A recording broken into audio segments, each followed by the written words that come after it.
French President Emmanuel Macron comfortably won a second term Sunday, triggering relief among allies that the nuclear-armed power won't abruptly shift course in the midst of the war in Ukraine from European Union and NATO efforts to punish and contain Russia's military expansionism. The second five-year term for the 44-year-old centrist spared France and Europe from the seismic upheaval of having firebrand populist Marine Le Pen at the helm. Macron's presidential runoff challenger, who quickly conceded defeat but still scored her best ever electoral showing, acknowledging that numerous voters cast ballots for him simply to keep out the fiercely nationalist far-right Le Pen. Macron pledged to reunite the country that is filled with so many doubts, so many divisions, and work to assuage the anger of French voters that fed Le Pen's campaign. No one will be left by the side of the road, Macron said in a victory speech against the backdrop of the Eiffel Tower and a projection of the blue, white and red tricolour French flag. He was cheered by several hundred supporters who happily waved French and EU flags. "We have a lot to do, and the war in Ukraine reminds us that we are going through tragic times where France must make its voice heard," Macron said. During her campaign, Le Pen pledged to dilute French ties with the 27-nation EU, NATO and Germany, moves that would have shaken Europe's security architecture as the continent deals with its worst conflict since World War II. Le Pen also spoke against EU sanctions on Russian energy supplies and faced scrutiny during the campaign over her previous friendliness with the Kremlin. A chorus of European leaders hailed Macron's victory, since France has played a leading role in international efforts to punish Russia with sanctions and is supplying weapons to Ukraine. "Together we will make France and Europe advance," tweeted European Commission President Ursula von der Leyen. Italian Premier Mario Draghi called Macron's victory "splendid news for all of Europe," and a boost to the EU being a protagonist in the greatest challenges of our times. Starting with the war in Ukraine, Macron won with 58.5% of the vote to Le Pen's 41.5%. Significantly closer than when they first faced off in 2017.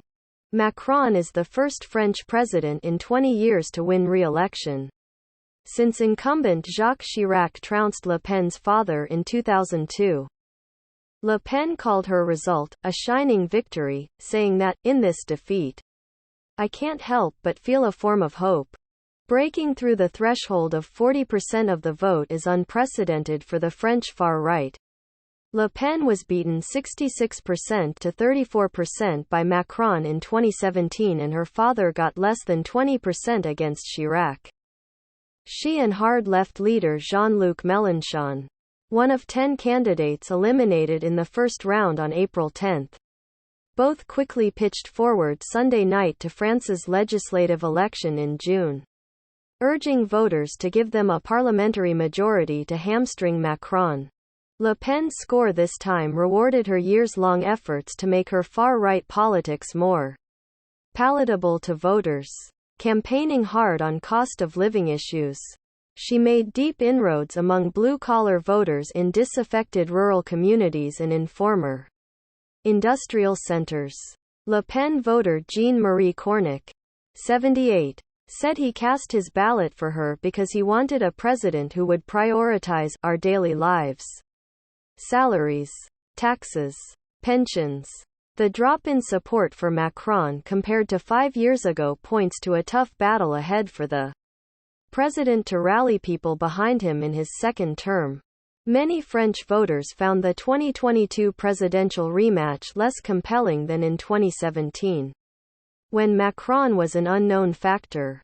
Leftist voters, unable to identify with either the centrist president or Le Pen, agonized with Sunday's choice.